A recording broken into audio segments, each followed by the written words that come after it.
en el capítulo 8 de Lucas.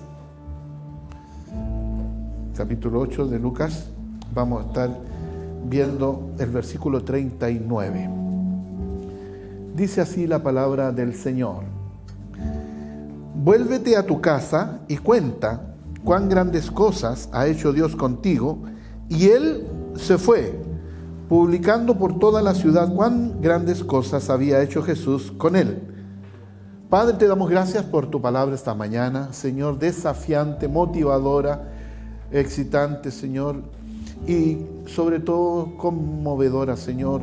Y oramos en el nombre de Jesús, que tú nos hables por medio de ella. Tú sabes que nada podemos decir, Señor, a menos que tú nos enseñes qué es lo que tú quieres. Aquí estamos prestos para oír la voz tuya, Señor. Háblanos por medio de tu Espíritu Santo, Señor. Te lo pedimos en el nombre de Jesús y decimos amén. Dígale a la persona que está al lado suyo: ¿y ahora qué hago?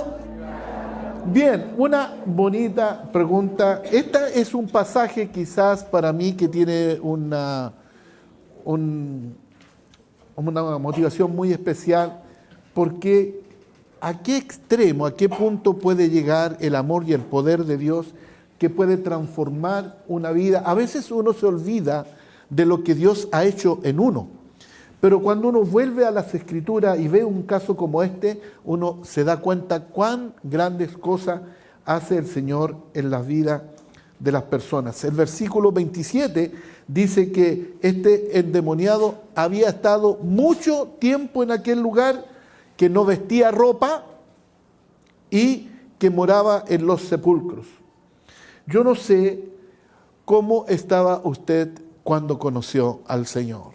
De seguro que estaba con algo de ropa, no como el gadareno, pero en la misma condición. Quizás no estaba en el sepulcro, pero como dice el salmista: me sacaste del pozo cenagoso. Y a veces hay cosas que olvidamos nosotros con el correr del tiempo, y es por eso que hoy día quiero, a través de este pasaje, que el Señor nos hable algunas cosas importantes. En primer lugar, que debemos recordar nuestra vida pasada. Y para comprender bien el llamado de Dios y para responder especialmente a la pregunta ¿y ahora qué hago?, lo primero que debemos hacer es recordar. Lo que debemos hacer es hacer memoria y reconocer nuestro pasado, cómo era nuestra vida, nuestra condición social, nuestra condición económica, nuestra condición emocional. ¿Cuánto emocionalmente estábamos, ¿no es cierto?, con situaciones bien complicadas, pero sobre todo recordar nuestra condición espiritual. Algo que debemos recordar muchos de nosotros es que estábamos como el gadareno, oprimidos por el pecado, algunos atados a la droga, otros al alcohol, otros en adulterio, pero en definitiva todos sin esperanza y sin fe. Hagamos memoria y recordemos que éramos personas totalmente alejadas de Dios. Yo no sé cómo estaba usted, pero yo sí recuerdo cómo estaba yo. Yo estaba tan distante, tan alejado de Dios. Y cuando hago memoria de ese tiempo me doy cuenta cómo fue el amor tan maravilloso del Señor que me pudo alcanzar. Como dije anteriormente, muchos de nosotros no estábamos en la misma condición tan extrema, quizás desde el punto de vista que usted lo quiera tomar, como el gadareno. Pero de que necesitábamos a Dios, indudablemente lo necesitábamos. En Romanos capítulo 3, versículo 23 dice: por cuanto todos pecaron, están destituidos de la gloria de Dios. Y debemos recordar que nosotros éramos parte de todas estas personas que estábamos destituidos de la gloria del Señor. Y también Romanos 6, 23 dice: y que la paga del pecado es la muerte. De manera de que no había ninguna esperanza en cada uno de nosotros. Es decir, si nosotros miramos al gadareno, nosotros estábamos al lado del gadareno. Y este pasaje nos quiere decir o recordar que todos hemos fallado, todos hemos pecado y todos debemos, como el gadareno, salir de la opresión, ¿no es cierto?, de la esclavitud. Pero muchas veces nosotros nos autojustificamos diciendo que no somos malos y que por lo tanto no debemos ser considerados pecadores. Pero la Biblia nos muestra otra realidad. Romanos 3:10 dice, como está escrito, no hay justo ni aun uno, no hay quien entienda, no hay quien busque a Dios. Todos se desviaron.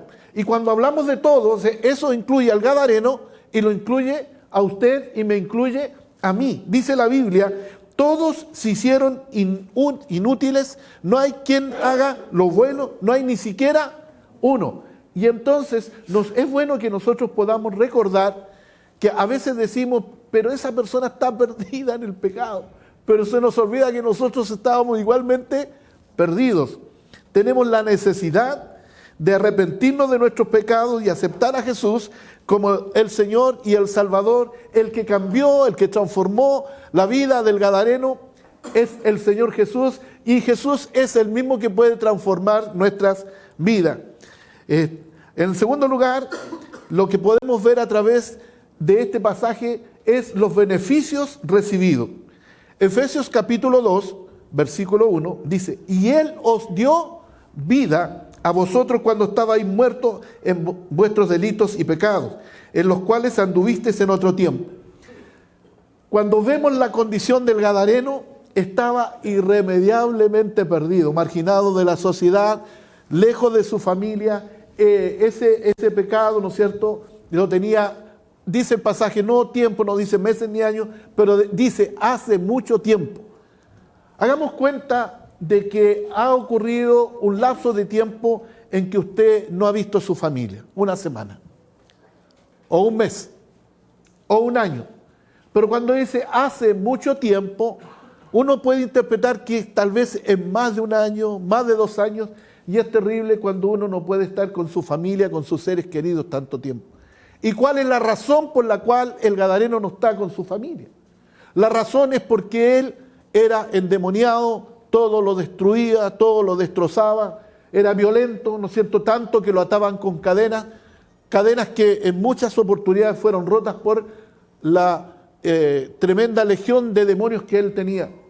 Y yo me pregunto, ¿cuántos de los que estamos acá tal vez no estábamos exactamente igual que el gadareno, pero lejos también de nuestra familia, lejos porque la droga nos alejó, el alcohol nos alejó, nuestra manera de vivir, muchas personas, ¿no es cierto?, en el adulterio, los casados, los jóvenes en la fornicación, estaban lejos de su familia y estábamos en una condición muy parecida a la del gadareno.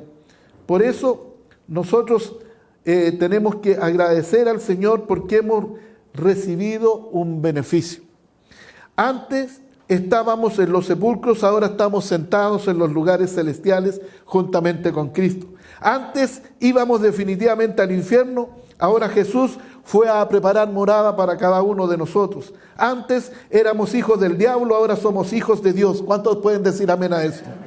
Antes estábamos oprimidos por los pecados, ahora somos libres y tenemos esperanza de una vida eterna. Y en esta condición, ¿acaso debemos quedarnos inmóviles sin hacer nada? Hebreos capítulo 11, versículo 5 dice que debemos caminar con Dios como Enoc. Por la fe dice, Enoc fue traspuesto para no ver muerte y no fue hallado porque lo traspuso Dios y antes que fuese traspuesto tuvo testimonio de haber agradado a Dios. Y este es el tiempo en donde la idolatría era común en la sociedad. Este es un tiempo donde la violencia era común en la sociedad. Era un tiempo en donde mucha gente daba las espaldas a Dios, pero Enoc tuvo la cualidad de caminar con Dios. La Biblia nos enseña que nosotros también podemos agradar al Señor y agradecer al Señor porque comenzamos desde que le conocimos a caminar con el Señor.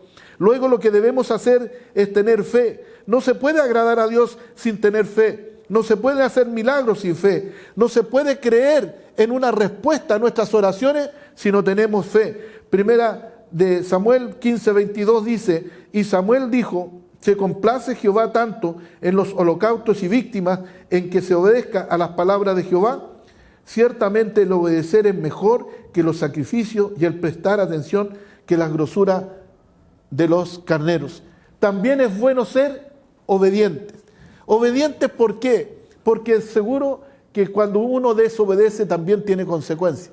El pasaje está inserto en medio de una historia en donde Dios le dice a Saúl que vaya y haga algo, y él hizo parcialmente lo que Dios le había dicho. Hacer parcialmente, obedecer parcialmente es desobedecer. Lo que tenemos que hacer nosotros es obedecer 100% a Dios. ¿Hay alguien que puede decir amén a eso? Porque es fácil obedecer un porcentaje de lo que nosotros oímos de parte de Dios. Siempre vamos a obedecer a Dios la parte que nos agrada. Saúl en este caso obedeció la parte que a él le agradaba, ¿no es cierto? Respetar la vida del rey, ¿no es cierto? Respetar la vida de los animales gordos, porque él pensó en el tiempo, pensó, de aquí yo tengo para ofrecer sacrificio, de aquí yo tengo para hacer la comida del palacio, de aquí yo tengo un buen tiempo en donde va a haber comida para mi gente, pero Dios le había dicho que tenía que terminar con todo. A veces se nos complica, se nos hace difícil como entender la mente de Dios, pero algo que debemos sí entender es que Dios es soberano, diga soberano. Y la soberanía es un atributo personal, singular, original de Dios. Nosotros no podemos cuestionar la soberanía de Dios. Nosotros lo que tenemos que hacer como hijos de Dios es obedecer a Dios cuando Él nos dice algo. En tercer lugar, este pasaje lo que nos muestra es que hay demandas requeridas. A veces pensamos que Jesús hizo todo en la cruz y que ahora nosotros no debemos hacer absolutamente nada. Hablamos de que todo es por gracia, que nadie es salvo por las obras, así que debemos disfrutar nuestra condición de hijos de Dios. ¿Qué nos quiere decir este pasaje? Jesús está hablando aquí en Mateo 10, 37, dice, el que ama a padre o a madre más que a mí, no es digno de mí, y el que ama hijo o hija más que a mí, no es digno de mí. Quiere decir que hay también una demanda, hay un costo también, hay un esfuerzo, hay un sacrificio que tenemos que hacer. ¿Y qué nos quiere decir el pasaje? Jesús está hablando de las prioridades en nuestra vida y sobre todo las prioridades de nuestro corazón. Lo que nos enseña la palabra es que Dios es primero. Él ocupa el primer lugar siempre. Dice, y hay gente que nos pregunta, ¿pero por qué dice que debemos aborrecer a la familia?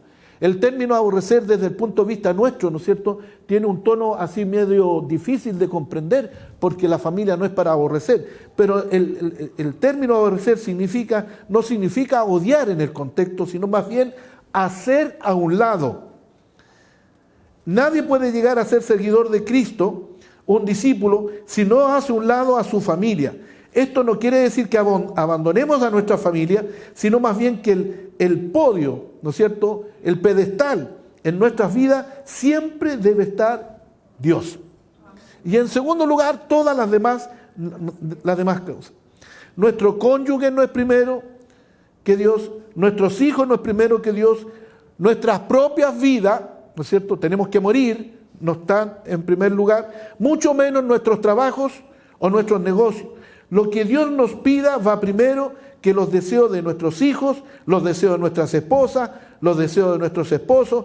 Los mandamientos de Dios van primero que cualquier deseo o situación que tengamos con nuestra familia o que nosotros mismos. Ahora, lo que debemos hacer, y aquí está entonces la respuesta a la pregunta, ¿y ahora qué hago?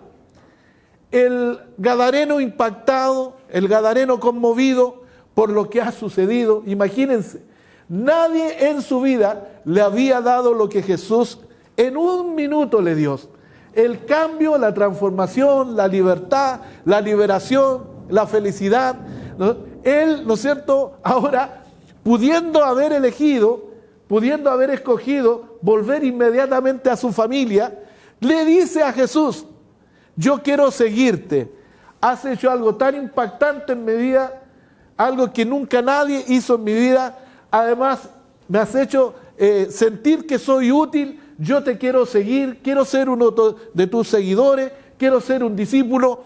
Y entonces Jesús no le dice, bueno, ven y sígueme, como le dijo a Pedro, ¿no es cierto?, o a Mateo, o a tantos de sus discípulos. No, Él le dijo, ahora lo que tienes que hacer es afuera. Ahora lo que tienes que hacer es exteriorizar. Ahora lo que tienes que hacer es ser un voluntario. Ahora lo que tienes que hacer es ponerte a disposición de la iglesia para que puedas hacer el mismo bien que yo te he hecho a ti, también puedas comunicarlo a otras personas. Y eso en definitiva es lo que el Señor le pide al gadareno.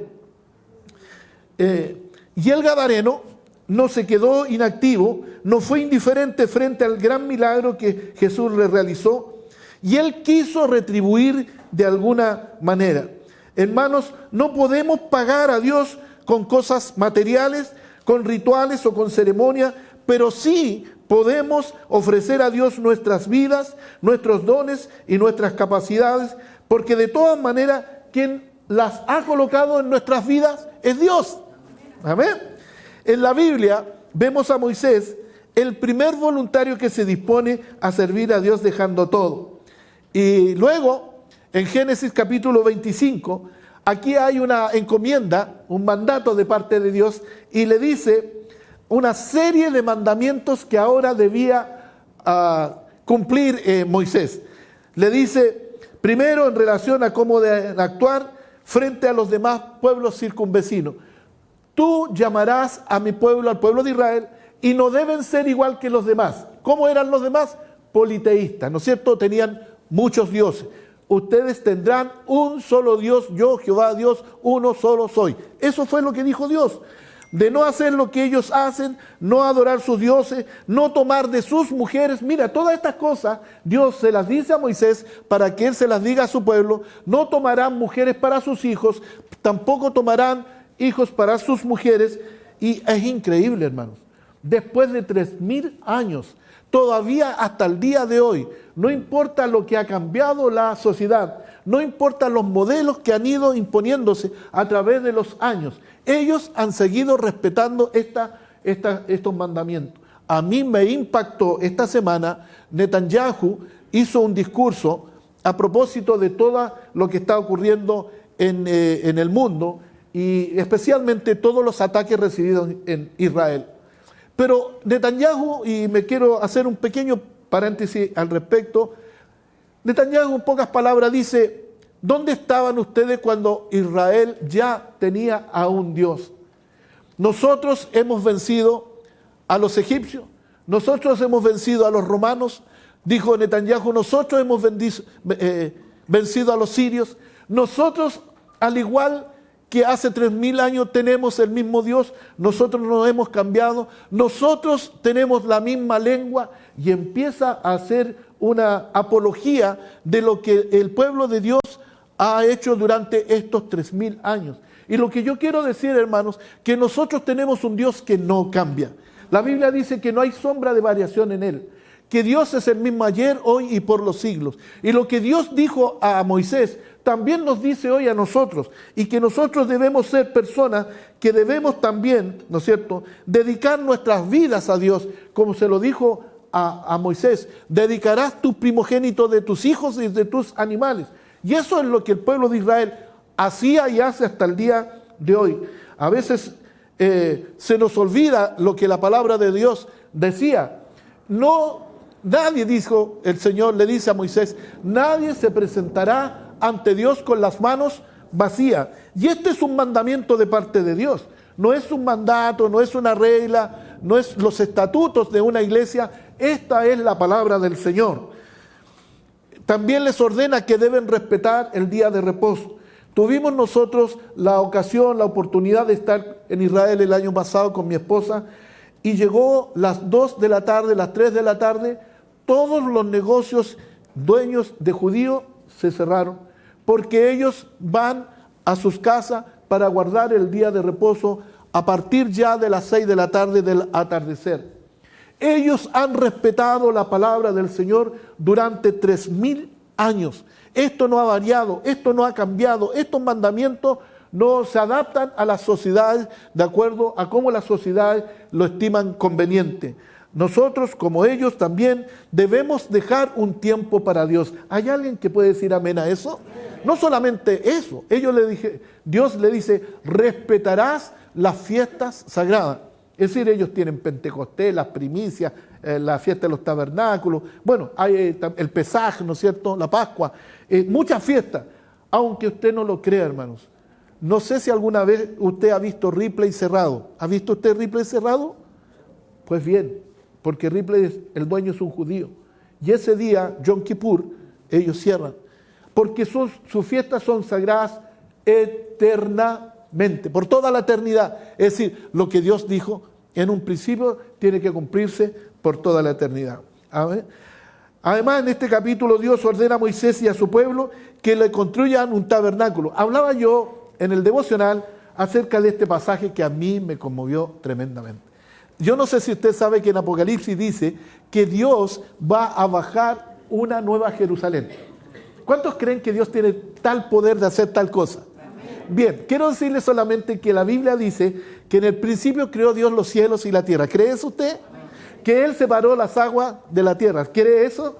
Separó la luz de las tinieblas. ¿Y qué hizo Dios? El sol, la luna, ¿no es cierto?, las estrellas, todo lo que se mueve, los animales, ¿no es cierto? Y después, como la obra maestra, el ser humano, el hombre y la mujer. Y si Dios tiene tal poder, Dios también tiene el poder de hacer un tabernáculo. ¿Usted lo cree o no?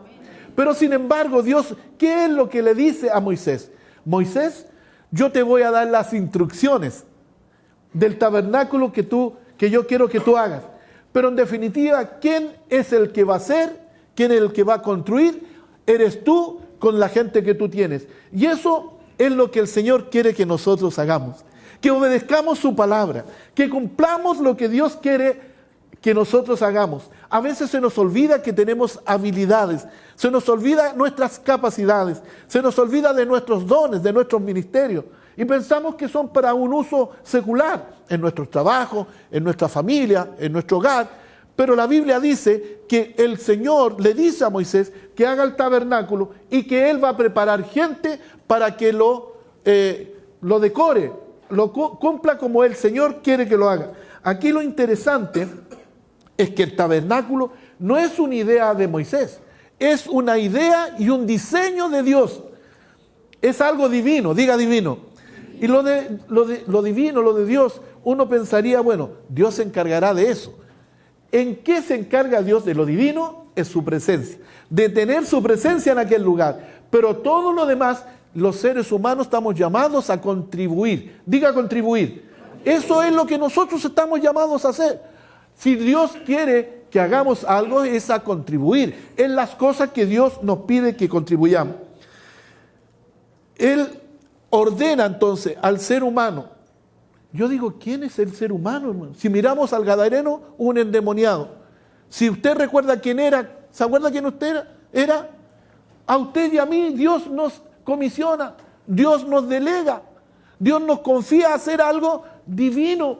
Ha puesto en nuestras manos algo, hermano, que jamás nosotros pudimos entender que Dios podría ser capaz de hacer. Siempre veíamos a esta gente como tan distante, tan lejana, tan alta, que nosotros no podíamos cumplir ese estándar, los estándares eso. Pero Dios nos ha llamado a nosotros para que nosotros podamos colaborar en la obra del Señor. ¿Qué quiero decir con esto? Que Dios nos llama a construir una nueva dimensión para el ser humano, algo que no los hace a lo material, los logros personales, el poder o la fama. Hay gente que se afana desde la niñez con un objetivo. Hay personas que dicen a los 4, a los 5, a los 6 años, yo quiero ser actor, yo quiero ser cantante, yo quiero ser futbolista, yo quiero ser modelo, esto y lo otro. ¿Y cuál es el fin? ¿Cuál el objetivo final? Es yo, ¿no es cierto? Pero dejamos a un margen al Señor. La idea de que el dinero, la fama, el poder traen la felicidad y la paz interna no es verdad. Y muchas personas no lo saben. Ustedes pueden ver que muchas personas tuvieron dinero, tuvieron fama, tuvieron triunfos, tuvieron logros personales, pero al no tener la presencia de Dios en sus vidas, ¿cómo terminaron? Yo busqué algunas personas que terminaron mal. Me encontré con una lista interminable de personas que terminaron mal. Por ejemplo, Robin Williams, un famoso actor estadounidense. ganador de un premio Oscar, a Janis Joplin, Marilyn Monroe, Elvis Presley, Kurt Cobain, Ernest Hemingway, Vincent Van Gogh, el gran pintor. Ese tipo se disparó en el pecho. ¿Y cuántas personas se suicidaron? De verdad, hermanos. Personas que llegaron a un top de fama, pero por no tener a Dios en sus vidas, ¿cómo terminaron? Jim Morrison, Amy Winehouse, ¿cómo terminaron? Tenían fama, tenían poder, tenían dinero, pero no tenían paz. ¿Cómo estaba el Gadareno? No tenía absolutamente nada, estaba en el sepulcro. ¿Cómo reaccionaría una persona después de haberse encontrado con Jesús? ¿Cómo vamos a reaccionar nosotros después de habernos encontrado con Jesús? ¿Por qué no le decimos, Señor, qué quieres tú que yo haga? Éxodo capítulo 35, versículo 30, es el maravilloso pasaje en donde Dios nos revela, hermano, quién es el que da las cosas. Dice, y dijo Moisés a los hijos de Israel, mirad, Jehová ha nombrado a Bezaleel, hijo de Uri, hijo de Ur de la tribu de Judá, y lo ha llenado del Espíritu de Dios en sabiduría, en inteligencia, en ciencia y en todo arte. Quiero decir solamente esta mañana, no sé cómo tú te consideras, no sé cómo te consideran los demás, cómo te considera la sociedad en donde tú trabajas, pero si hay sabiduría, si hay ciencia, si hay alguna capacidad, Dios la ha colocado en tu vida. Y nunca debes dejar de darle la honra, la gloria, la alabanza, el poder, el honor, la majestad, el imperio, a quien realmente se la merece, a Dios. ¿Para qué?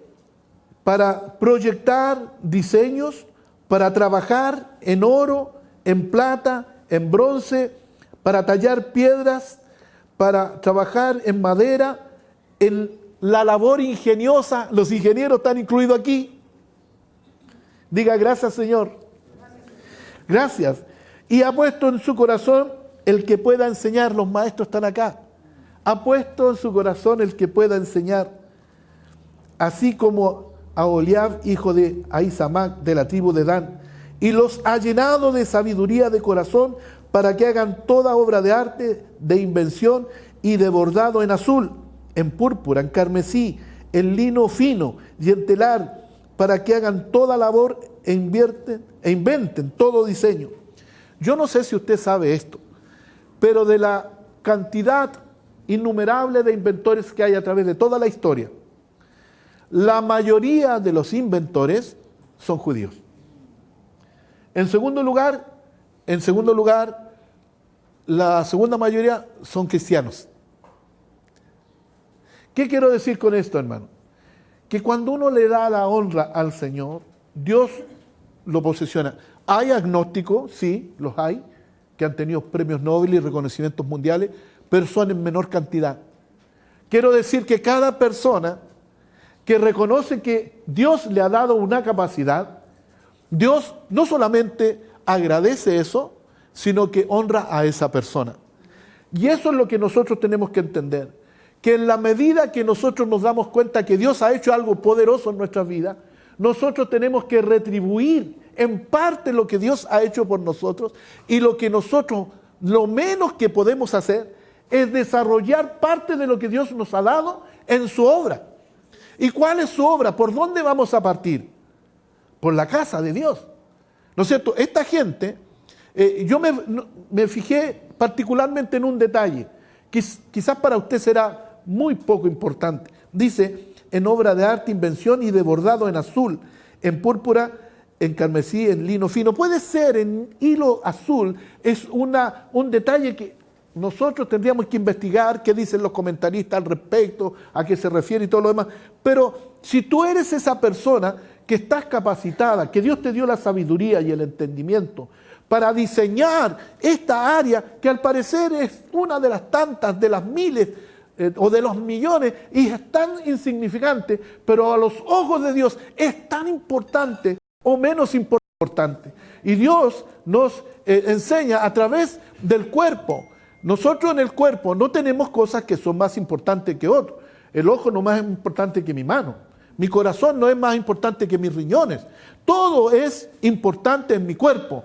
En la casa del Señor, todos los que trabajan, los que hacen algo son igualmente importantes. Importantes son, ¿no es cierto? Yo decía en la mañana, no vemos al baterista acá, ¿no es cierto? Porque está oscuro esa salita ahí.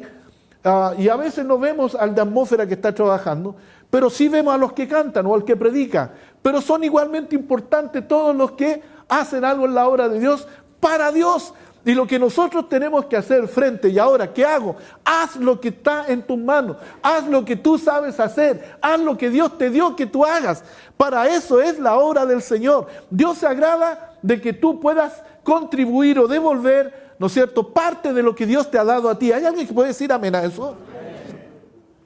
Muchas veces no sabemos las capacidades que tenemos hasta que Dios nos encuentra y nos salva y las descubre. Es lo que le pasó al gadareno. Él no tenía idea que podía hacer un aporte. Él no tenía idea que podía beneficiar a alguien. Él lo único que estaba consciente es del daño que causaba. ¿Te acuerdas cómo eras? ¿Beneficiaste a tu familia como eras? Cuando estabas en la droga, en el alcohol, cuando eras una persona que no aportaba, cuando no eras nadie. ¿Te recuerdas? Pero Dios te alcanzó, Él te salvó y descubriste que tú eras una persona importante. Ahora, ¿quién eres? Ahora, ¿quién eres? Un hijo de Dios. Aparte de ser un hijo de Dios, que ya lo es todo, pero también, ¿no es cierto? Yo puedo ver aquí a la Vivi, una maestra, una profesora, puedo ver a la Cata, tiene un magíster, ¿no es cierto?, en tu carrera, ¿cómo se llama? Trabajo social. Claudio, ¿no es cierto?, tiene una licenciatura en la USACH de Comercio Internacional. Y yo puedo ver a muchas personas aquí y allá, ingenieros, ¿no es cierto?, a algunos que son doctores y algunos, aunque usted no lo crea, sí los hay. Y que son arquitectos y que son constructores civiles. Pero aunque hubiera una ama de casa, también igualmente importante, porque es un aporte en su familia, en su hogar, está formando hijos, está enseñando a hijos para que sean personas útiles, no solamente en la familia, pero en la sociedad y en la casa del Señor. En el caso del Gadarena, nunca supo de esas capacidades hasta que se encontró con Jesús. ¿Te acuerdas cuando te encontraste con Jesús? Ahora es cuando debemos responder a la pregunta, ¿qué hago? ¿Y ahora qué hago? Nadie te va a pedir algo que tú no sabes. Si tú no cantas, nadie te va a decir que vengas a cantar. Si tú no predicas, nadie te va a decir que vengas a predicar. Tenía, como todos los domingos, un desayuno con algunas personas, y dos de las personas, uno eléctrico y otro carpintero, yo les decía a ellos, ustedes tienen esas capacidades. Y justo vimos una luz que estaba colgando, no estaba en su posición. Tú podrías servir al Señor colaborando, siendo ese eléctrico que ayuda. Pero tú, ¿qué es lo que haces? Eso que haces, ¿por qué no lo pones a las manos del Señor? A veces queremos ser religiosos y quizás el Señor quiso decir eso.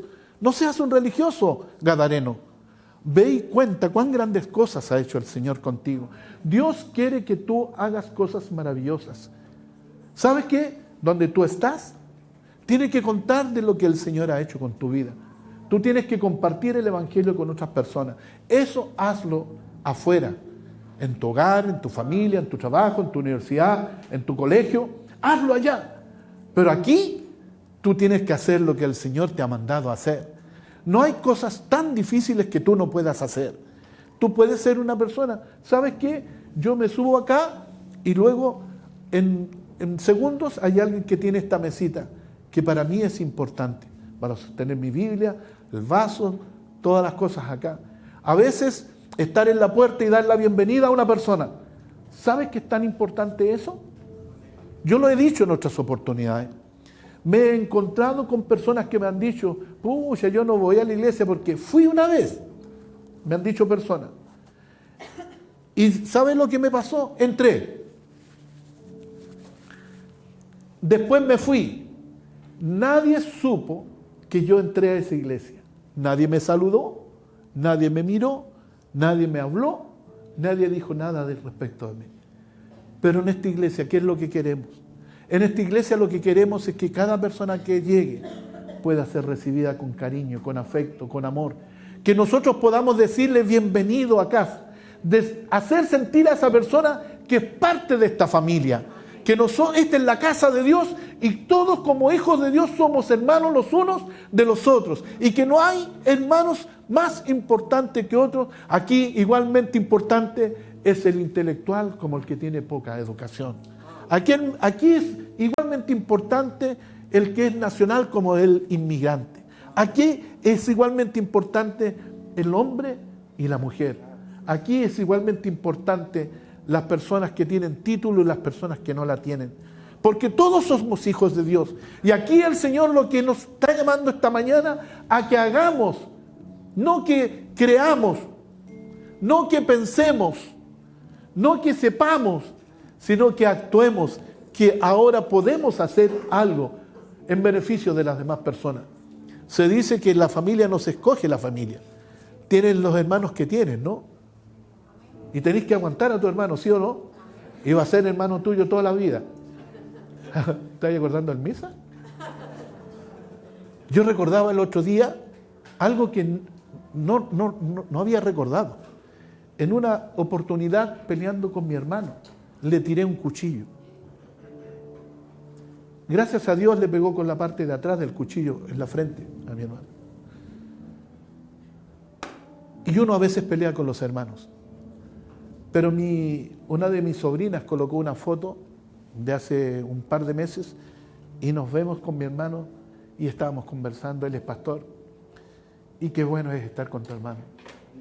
Más todavía cuando ya tu madre partió, tu padre partió, tu hermana mayor partió y no tienes nadie más que tu hermano. ¿Me están siguiendo?